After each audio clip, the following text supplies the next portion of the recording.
നമസ്കാരം. ഹമാസിന് അന്ത്യശാസനവുമായി American president Donald Trump.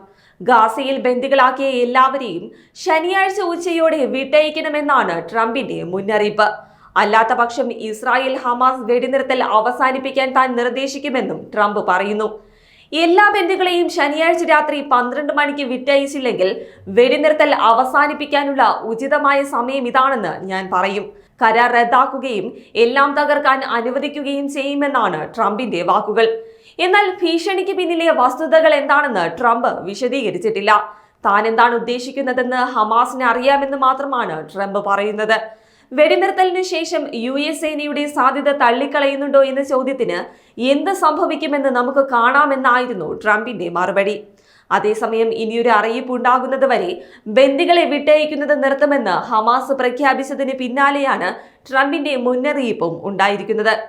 കൂടാതെ ഇസ്രായേൽ വെടിനിർത്തൽ കരാർ ലംഘിച്ചുവെന്നാണ് ഹമാസിന്റെ ആരോപണം. ഇതോടെ യുദ്ധം പുനരാരംഭിച്ചേക്കുമെന്ന ആശങ്കകളും ഉയർന്നിട്ടുണ്ട്. ഗാസയിൽ നിന്ന് പാലസ്തീൻ അഭയാർത്ഥികളെ സ്വീകരിക്കാൻ വിസമ്മതിച്ചാൽ ജോർദാനും ഈജിപ്തും നൽകുന്ന സഹായം തടഞ്ഞേക്കുമെന്നും ട്രംപ് പറഞ്ഞതായി വാർത്താ ഏജൻസിയായ റോയിട്ടേഴ്സ് റിപ്പോർട്ട് ചെയ്യുന്നു. ഗാസയിലേക്ക് മടങ്ങാൻ പാലസ്തീൻകാർക്ക് അവകാശമില്ലെന്ന് അദ്ദേഹം നേരത്തെ പറഞ്ഞിരുന്നു.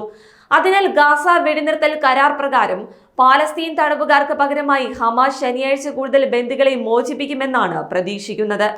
അതേസമയം ഹമാസിന്റെ തീരുമാനം വെടിനിർത്തൽ ലംഘനമാണെന്ന് ഇസ്രായേൽ പ്രതിരോധ മന്ത്രി ഇസ്രായേൽ കാറ്റ്സ് പ്രതികരിച്ചു.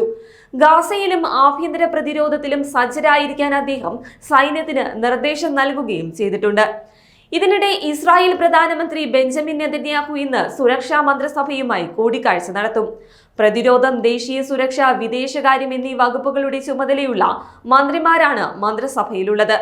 ഖത്തറും ഈജിപ്തും അമേരിക്കയുമായി ചേർന്നാണ് വെടിനിർത്തൽ കരാറിനായി ശ്രമം നടത്തിയത്. 42 ദിവസത്തെ കരാറിന്റെ ആദ്യഘട്ടത്തിൽ മോചിപ്പിക്കാൻ നിശ്ചയിച്ചിരുന്ന 33 ബന്ദികളിൽ 16 പേർ നാട്ടിലേക്ക് മടങ്ങിയിരുന്നു. 5 തായ് ബന്ദികളെയും അപ്രതീക്ഷിതമായ നീക്കത്തിലൂടെ മോചിപ്പിച്ചു.